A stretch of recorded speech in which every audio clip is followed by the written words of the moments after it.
reason, I don't have that option for you. Not entirely sure what's going on there. I have it for everybody else, just about, but I'm not trying to mess with you. It's not giving me that option for some reason. Dominique, do you mind leaving and coming back and seeing if that fixes it?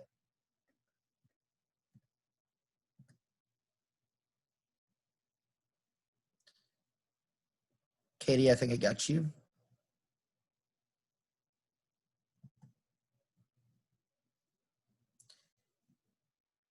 Yeah, Dominique, I'm not sure why, but it's not giving me the option.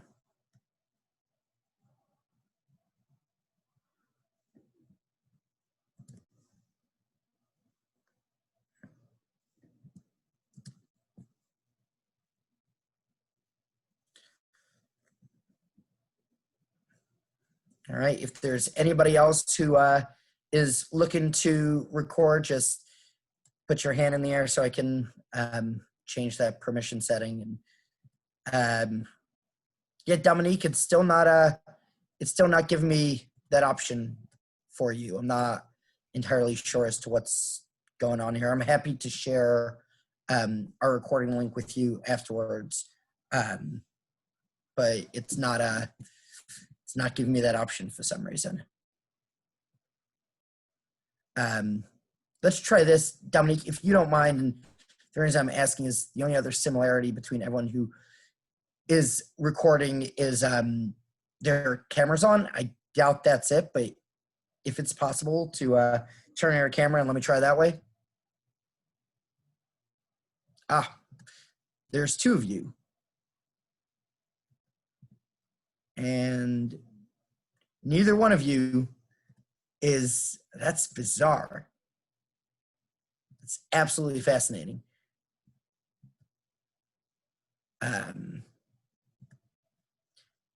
Dominique, I don't know why our Zoom hates WAMU. I swear it's not a personal thing. Can I get you the link to the recording afterwards? Would that work? Okay. We're going to go ahead and get started. As I mentioned, thank you all for joining. I think everyone who needed permission to record has it. We sent out the plan earlier today together with the announcement, so hope everyone had a chance to review. The president's going to make a couple opening remarks, and then we'll take questions. Again, if you can raise your hand using the raise hand feature in Zoom, and we'll call on everyone. As I mentioned, the topic of this is the Senate reopening plan. We're not really going to be discussing other matters. And we'll be recording it, so if anybody needs a copy afterwards, we're happy to share it. And with that, Mr. President, the floor is yours. Excellent. Thanks, Jake. Good afternoon, everyone. I know it's a really slow news day. Not much else going on in the world. And so, appreciate you spending a few minutes here to talk about this reopening plan. I just have a couple very brief kind of opening remarks, but really want to jump into questions. Hopefully folks have had a chance to review the plan and kind of get a sense of where we're trying to go. This has been a bigger task than I imagined. From the outset, it became very clear that we were going to have to be redesigning and rebuilding the legislative process more or less from scratch. We have the very nature of legislating is the act of coming together, convening to build the laws for the people of Maryland. In the midst of a global pandemic, convening certainly is not a recommended strategy to employ. And so we had to rethink from top to bottom each process, each protocol, how we could reduce risk as much as humanly possible, while also making sure that the work product itself, the laws that we pass, incorporate the vast input that we need to be effective. So this really started in earnest back in June, when we were having conversations with a number of other states, trying to get advice and feedback from other presiding officers, from NCSL. We wanted to make sure that we were as inclusive as possible. So we started reaching out to different Maryland-based groups, had a number of conversations with state agencies who, for the record, were very, very helpful throughout this process, including the Maryland State Department of Health. local agencies, including the Anne Arundel Health Department, as well as having conversations with each and every Senate member. Health and safety will be the driving factor for all decisions moving forward. It is the foundation of this plan. And so it's really important both that we address the actual level of risk and the perceived level of risk, because both are important in order to feel comfortable and effective in this environment. But what was also clear is that there are a lot of various interests in the legislative process, and there was no such thing as a perfect plan. The objective here was to reduce risk as much as possible while maintaining the quality work product. And so after meeting with each and every senator, with any group that reached out to us to talk about their opinions or had insights, we met with anyone that expressed an interest in this, and tried to put together a pretty comprehensive framework that I feel very confident is the best way forward for us to be able to do our work well during the 2021 session, while reducing the amount of risk that is a part of any global pandemic.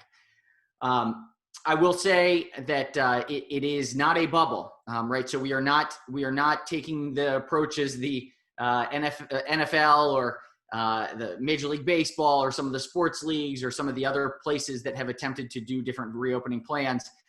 This will not be a bubble, and it's a very important headline because one of the takeaways from that I heard very closely from Dr. Wilson was that if you create the sense of no risk, you actually enhance risk.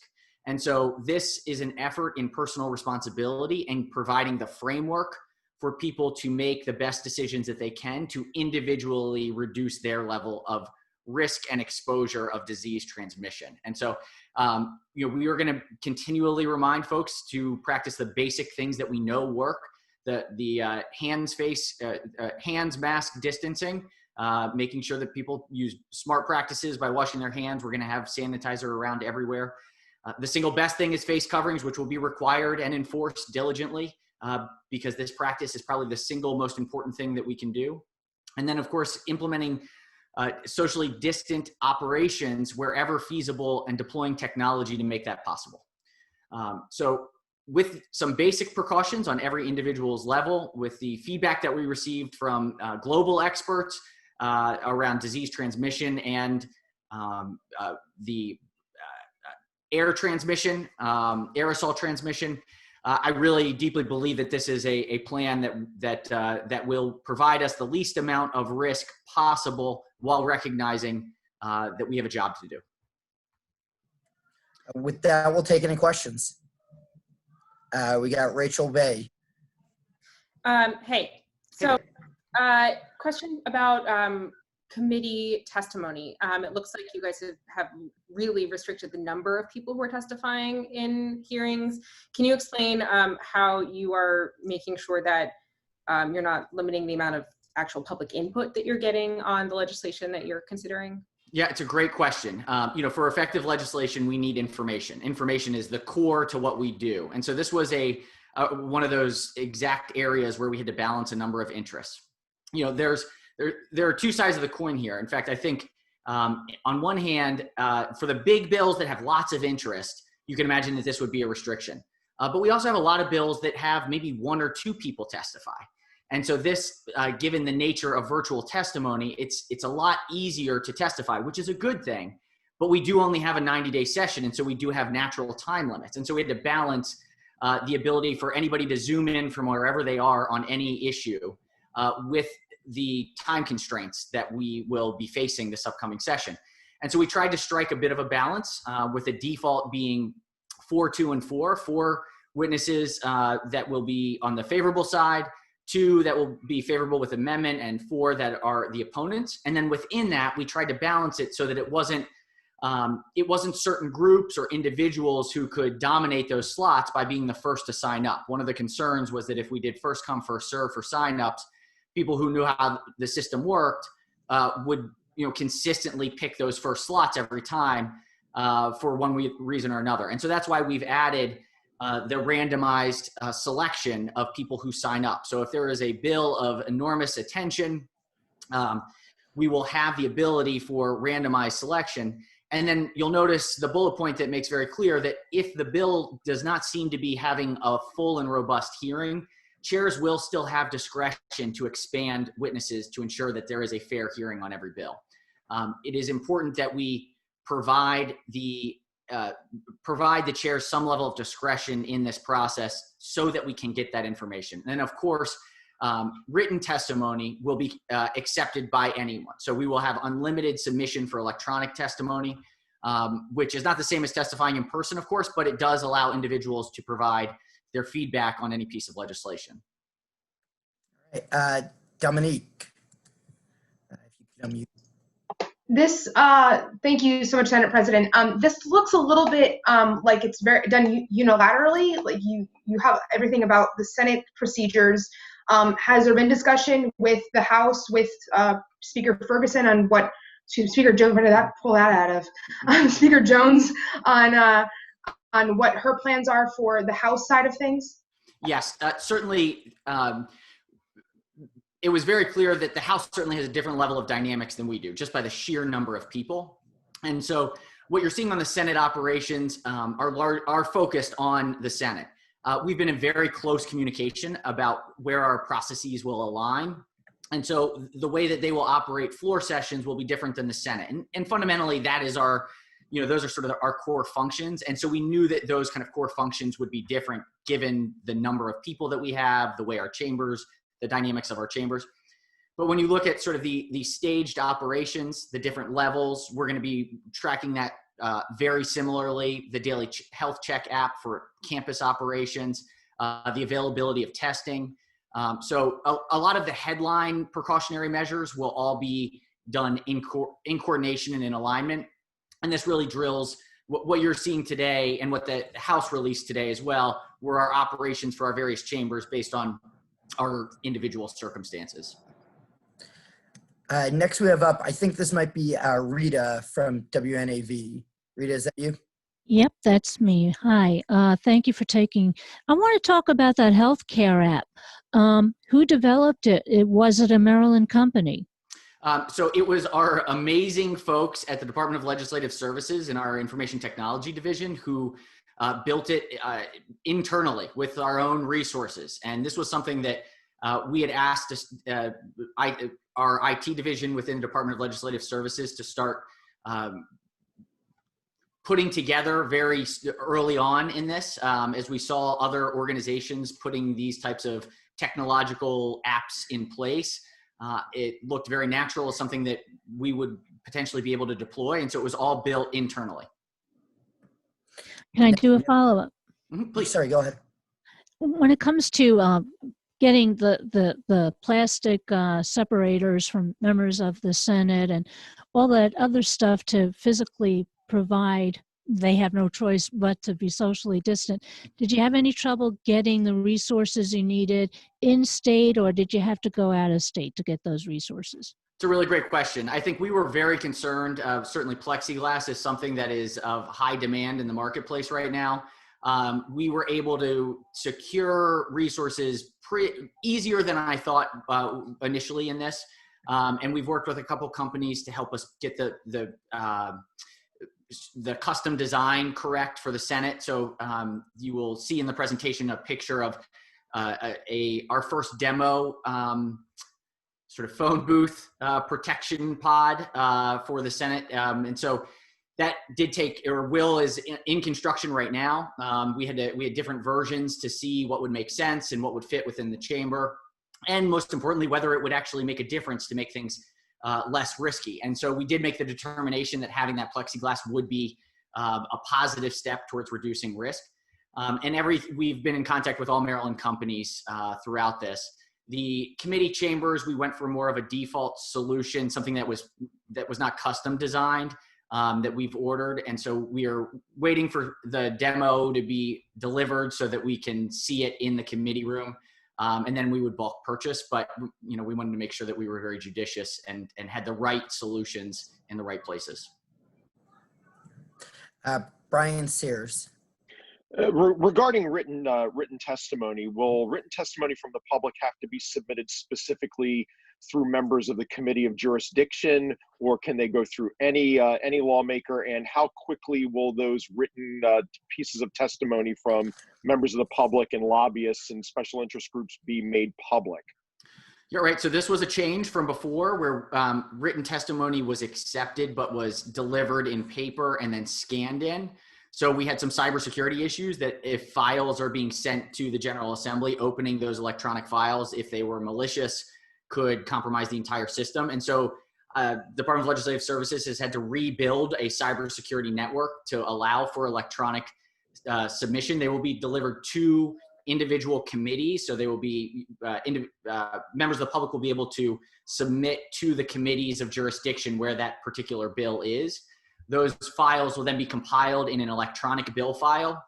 That electronic bill file will be made available to members once the committee has voted the bill out of committee and moved it to the floor.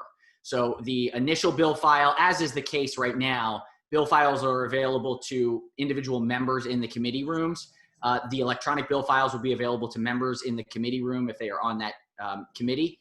If it is a senator who is a sponsor of a bill, that member will have access to the bill file if they are testifying in front of that committee, and then it will be made more available to the entire body once the bill has moved out of committee to the floor. I guess my specific interest was how quickly, because the word I didn't hear in there was made available to the public. How quickly will it be made available to the public? I mean, these are technically public records. Yes, that is. Jay, correct me if I'm wrong. I believe we said that it was 48 hours after the bill. No. For the testimony in committee, it will be made available to the public after the committee votes the bill out. So the same as the floor. Correct. So same as to when it's available to all members of the floor. All right, we're next going to go to Danielle from the Capitol, then Patricia, then Danielle Gaines. Danielle?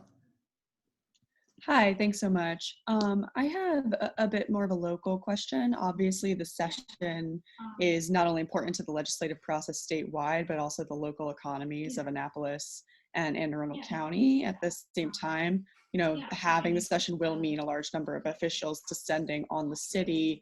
So can you say a little bit more about how the local governments in Annapolis and Anne Arundel were consulted and what their feedback was? Yes, we had a number of conversations with the local health officer and with the county executive's office. They know that they knew in the direction that we were headed.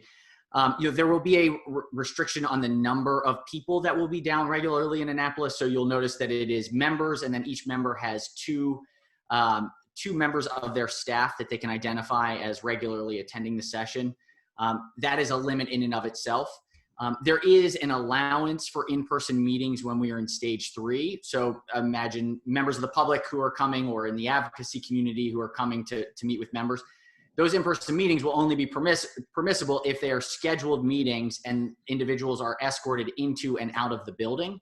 So that is a pretty large restriction from what we would traditionally think of as the session, where there are lots of informal bump-in meetings or people kind of waiting around to catch a legislator here or there. We are not approving any events or gatherings or traditional committee dinners or rallies that would happen inside of the buildings. All of those are not being permitted this year. So we won't see sort of the evenings in Annapolis where you would have gatherings at the hotels or in the local restaurants. Those are not going to be approved this year. So we are going to be trying to limit the amount of gathering that's happening. I do have concerns about the local economy. Certainly this is something that the city of Annapolis has hosted us for hundreds of years, and it's a part of the DNA of Annapolis. Unfortunately, this is what we're seeing for a lot of retail establishments and hospitality establishments. We're gonna have to work through this, but we will do whatever we can to try and limit any risk to Annapolis itself by the kind of transmission of people back and forth. We're going to go to Patricia, then Danielle, then Bruce, then Sue. Yeah, could you explain how, when you actually go to vote, particularly on the third readers, how lawmakers will actually be present? Will you be doing it in shifts, or will everybody be together? Sure. In stage 3 in the Senate, members will be voting and debating from the Senate floor. So it will be as it will look very similar. The number of people that are allowed on the floor will be severely restricted to designated staff, but we will be on the floor just you would expect in a normal session. It will look very different. We have the cameras now installed in the chamber. Before, at the end of session last year, we were trying to make do with live streams. We've now installed the cameras and WIPR, or excuse me, WTA MPT. is right. MPT will be, I'm getting the alphabet soup. MPT will be broadcasting. So we will have the live stream with the cameras in the facility, and you'll see the sort of safety pods around each desk. If we move into stage 2, this is one of the big differences. Members will be in their committee room. So they will go into smaller groups. So B&T has 13 members. All other committees have 11. And so they will be separated and will participate virtually. So I would be in the chamber. Members will be in their committee rooms. Each committee desk has a tablet installed that will be a secure system for members to vote into the chamber. So it will be in a closed system.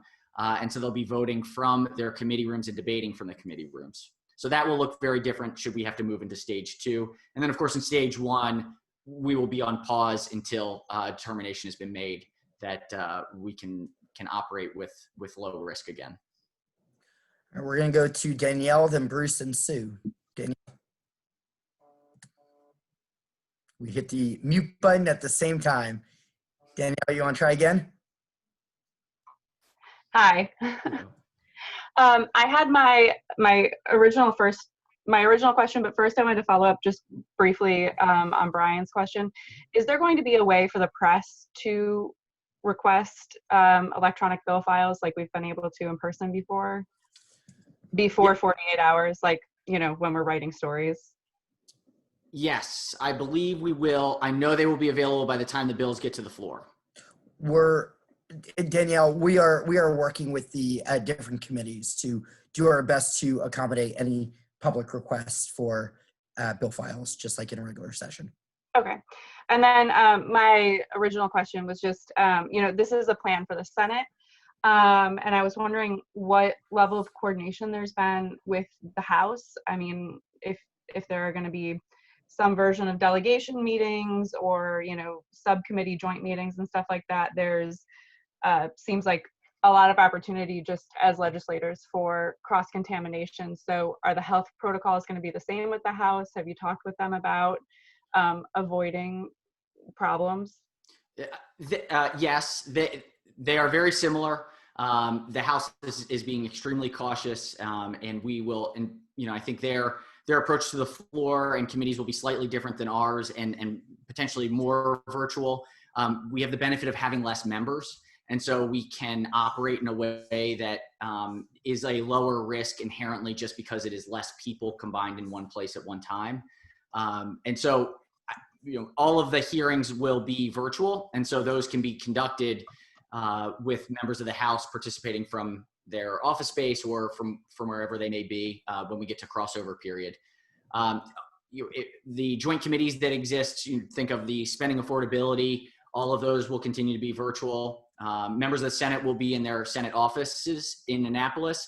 The House will have, I think, a bit more flexibility on that front because they have more members. And so, you know, those are minor differences, but the fundamentals are in full alignment, particularly in the level of analysis of what stage we are in and you know, what dynamic changes happen. We'll be in close communication throughout. All right, we're next going to go to Bruce DuPoit. Good morning. Thanks for this opportunity, Mr. President. I'm assuming there will be a package of rule changes that get adopted on day one. I'm wondering, you know, perhaps even thinking beyond COVID, have you given any thought to members, you know, if a member was sick or if there was a blizzard 2 days before the end of session or on the day you needed to move the budgets? I mean, could there be a scenario where members could vote from home? You know, have you thought like big picture about kind of worst case scenarios that might be significantly more challenging even than this?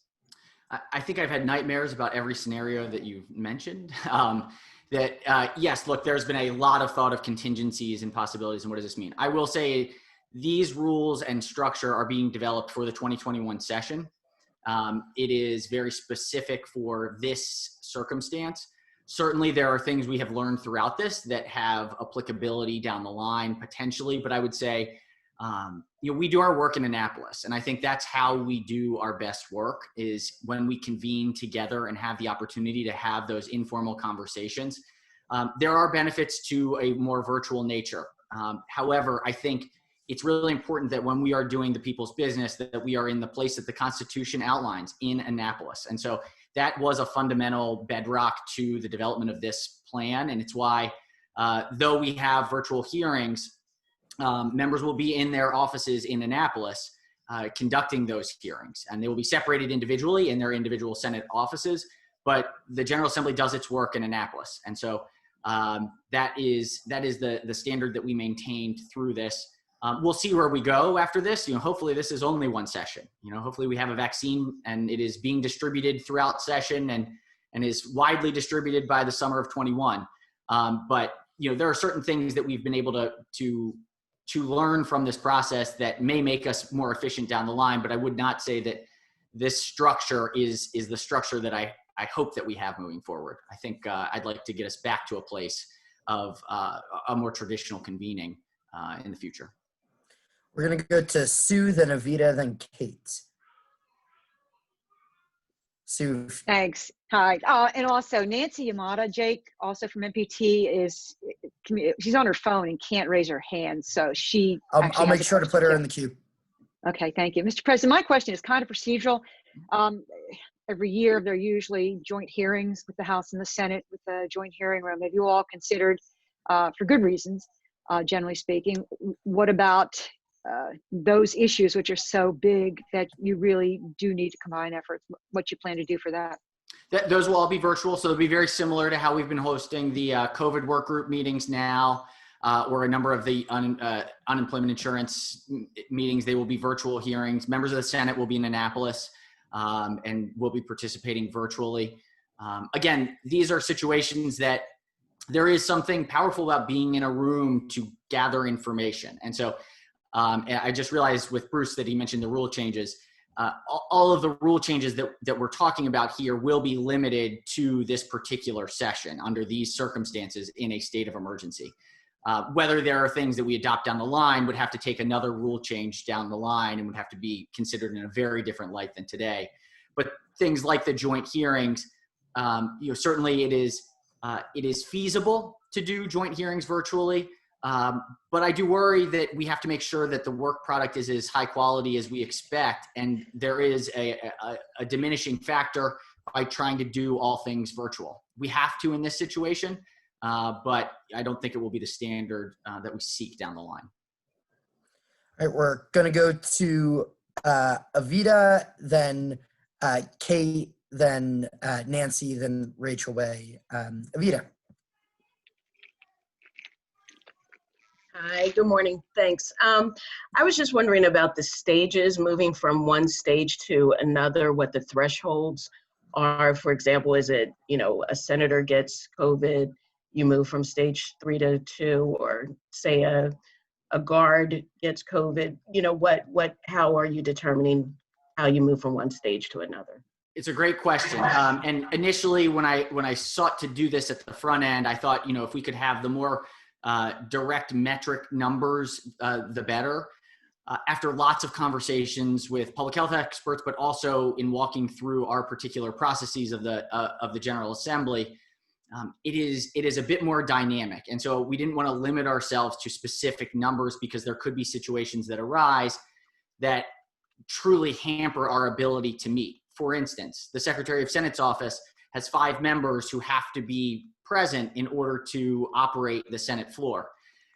We have contingencies for replacements for 1 or 2. If 3 or 4 members of the Secretary of Senate's office all of a sudden are in quarantine or have to isolate because of a positive test, it's a small number, but it severely impacts our ability to operate. So it's not just a sheer number that makes the difference one way or the other. It really is about the level of spread and assessing the level of spread. Dr. Wilson, who has been enormously helpful at thinking through this, will continue to help guide us and think through what the data looks like so that we can make the most appropriate decisions. You'll notice at the beginning of the deck that there was which was really important to me, that we are standing up a COVID advisory work group, which will be a sounding board of both Republicans and Democrats in leadership, so to help guide for some of these more unforeseen circumstances that could come down the line.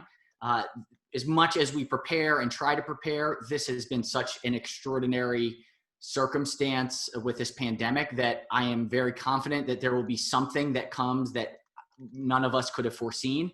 And so standing up this COVID advisory work group will help us to really make sure that we are headed in the right direction based on the data at hand. And so it's going to be a daily effort assessing with the House and with members of the Senate, looking at disease spread and the pace of spread. Because unfortunately, this is one of these diseases that it escalates quickly. And so things can change rapidly. And so we needed a level of flexibility to make sure that we were keeping health and safety first and foremost. We're going to go to Kate, then Nancy, then Rachel, then William. Thank you for holding this. Forgive me, I'm coming in a little late. I just want to go back to a couple of things. Are you asking or requiring that members be tested prior to the session beginning? And about the health checks, is that an actual app on the phone, or is it a questionnaire that's filled out?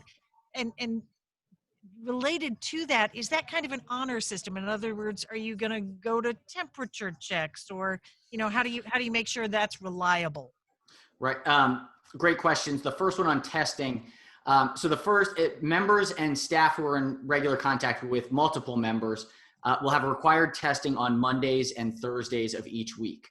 Staff members who are not in regular contact with senators will have a weekly testing requirement.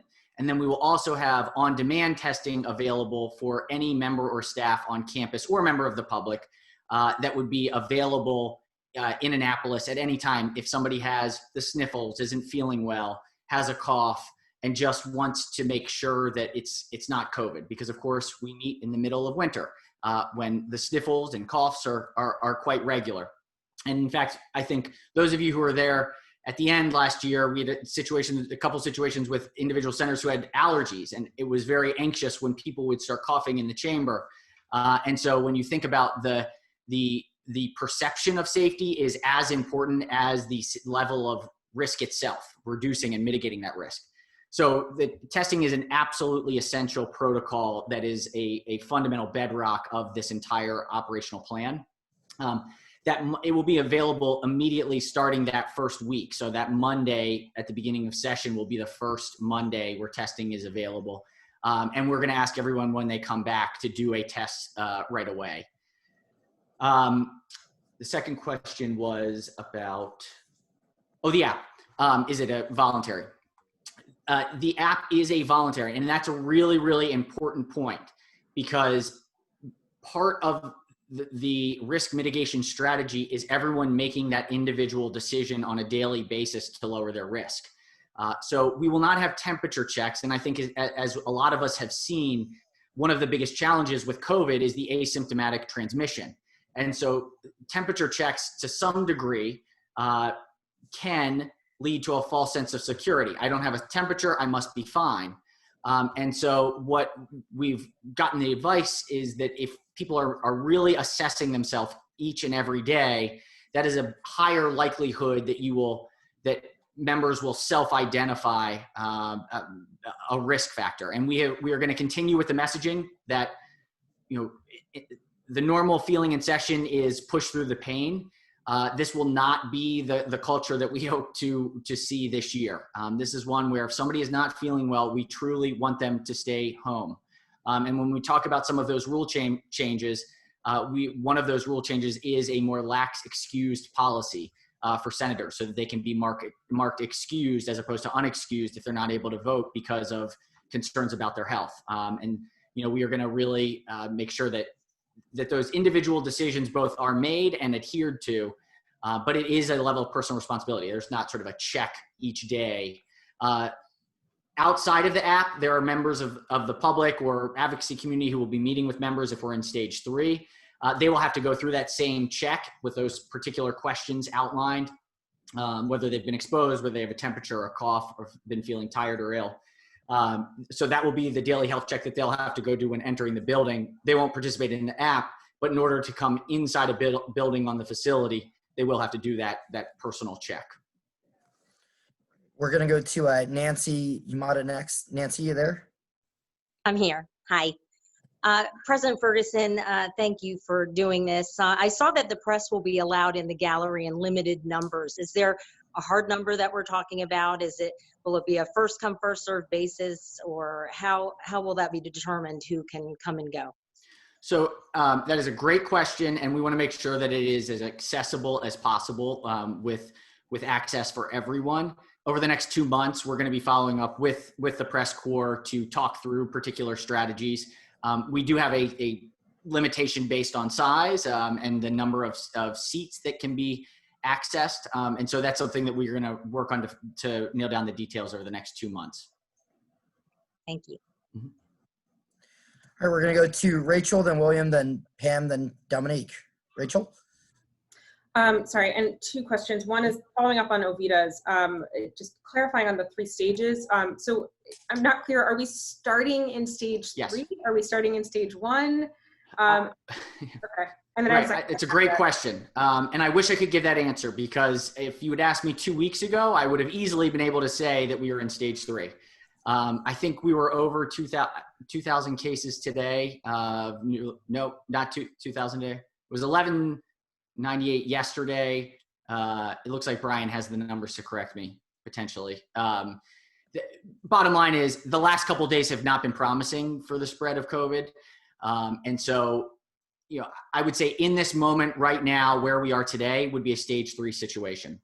Of course, the state is in phases, not in stages. So this is a differential, and it's an important differential. We are the legislative branch. We are a co-equal branch of government. And so while, of course, we will be using information about where the state is, in which stage the state is, or which phase the state is, the legislature will be operating on a different criteria on these 3 stages. And we will be very focused on the campus, the level of disease spread on campus. So what's happening around or in the city of Annapolis or Anne Arundel County generally will certainly inform where we are, but we are going to be very focused on the data for members and staff on campus about our operations. So it could be a situation where we are at a lower stage than the state because we have issues within members of who are on campus, or it could be the alternative where the outside world is at a lower stage than the Maryland General Assembly, because we can continue to operate in a way that is still lower risk. We're next going to go to William. Yes, good morning. Good morning. Under stakeholder input, what have you received from some of these individuals, especially when it comes to addressing certain bills? What have they said that they agree with everything that's been relayed in the plan so far? Have there been some reservations? Thank you. Great, excellent question. So when we were soliciting input, we were really trying to ask organizations or individuals that had reached out, what is most important to you? What features of the session are most important for you to either have your voice heard, to make sure that you feel that there's a fair hearing? So the plan was released yesterday. We didn't necessarily shop this particular plan to those organizations. So the public is seeing it as the press is seeing it today. I did have individual conversations with each member of the Senate to solicit impact, and they saw a draft version of this prior to some finalized, and provided excellent feedback and input that helped us to adjust some of the components. As you can imagine, there are a lot of opinions about how we should run session. And so there was very conflicting priorities that were offered, some wanting unlimited testimony, some saying that we should have in-person hearings, and that it wouldn't be feasible to do without in-person hearings. We had to balance the values of reducing risk with the need to solicit input and information.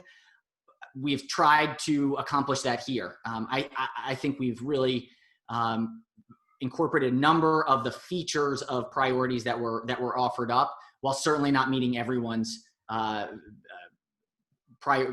individual priorities. And so that's the nature of the legislative process, is we try to find the best possible solution with a lot of different interests. And so I think that's where we are now. Certainly, I'm sure we will receive a number of feedback over the next 2 months. And I will say that is why we did release it as early as possible. We didn't wait until December or January to talk about reopening. We wanted to put it out into the world so that members of the public, Marylanders, advocacy communities could adapt and figure out how they could be most effective in this very, very different environment. We're going to do Pam, then Dominique, then Rachel, and then we're going to end it. Pam? Did we lose Pam? I lost Pam. We lost Pam.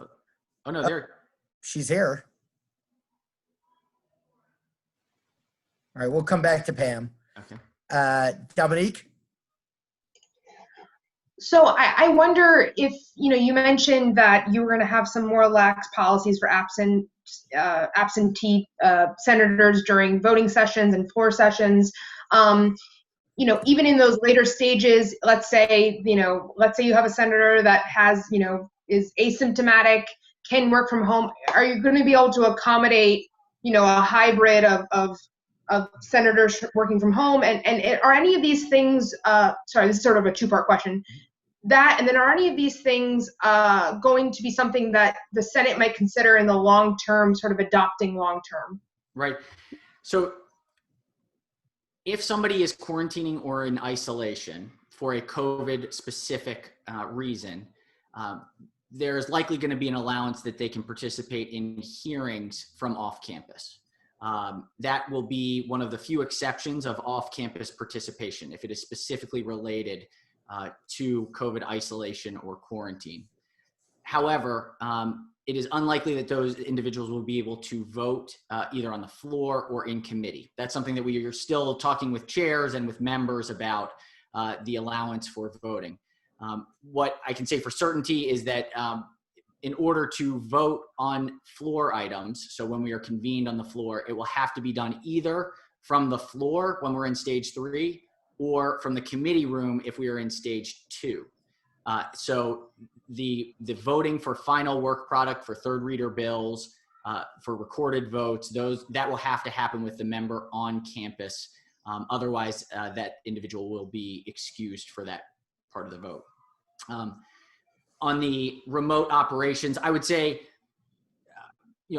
it's still too early to say. We have to see how this session transpires. My preference would be that we return to a place of more in-person convening as soon as we possibly can.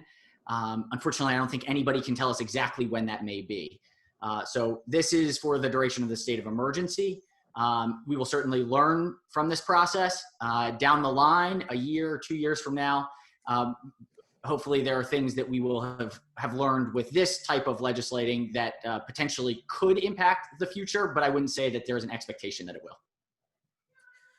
Right, and Rachel gets the last question. Okay, sorry, I have a lot of questions today. So you've spoken about coordination with the House. What about coordination with the governor, and in particular of things such as the state of the state? Do you have any sense as to how those kinds of events would happen? Yeah, that's a great question. We don't know how exactly the state of the state will happen. We assume that it will be virtual. That's something we still have to discuss. The governor's office has been very open and forthright and transparent with us. We've been as transparent with them as possible. We've been in close coordination. We met with the governor yesterday. The speaker and I met with the governor to walk through a number of the pieces of how we would operate, to talk about how the State House would operate. Certainly when it comes to the State House, it's the State House Trust that makes decisions on the operation within the facility.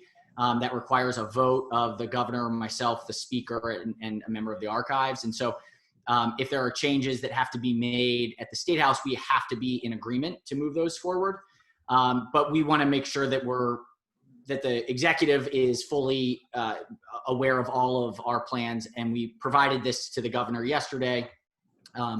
They've also, again, been very helpful when it comes to the testing distribution. This Department of Health has been incredibly helpful talking through how we can best function with these required testing protocols, setting up an outdoor tent for that testing to occur. So we have been in close collaboration with the executive branch, and they've been helpful along the way, and we will continue to be. I mean, to get through this well, all of us have to be, to some degree on the same page about how to function on behalf of the people of Maryland.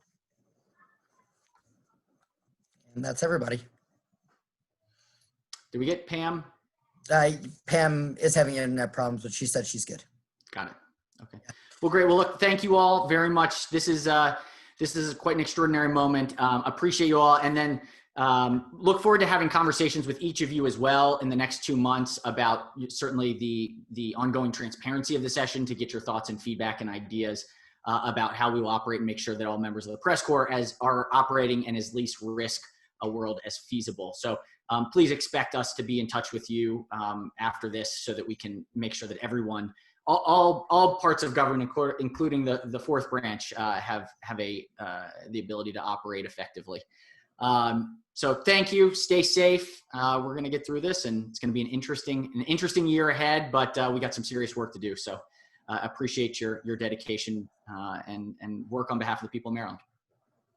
And if anybody is recording because they were having problems or something, just shoot me an email and we'll get that to you. Thanks, everybody. Thank you.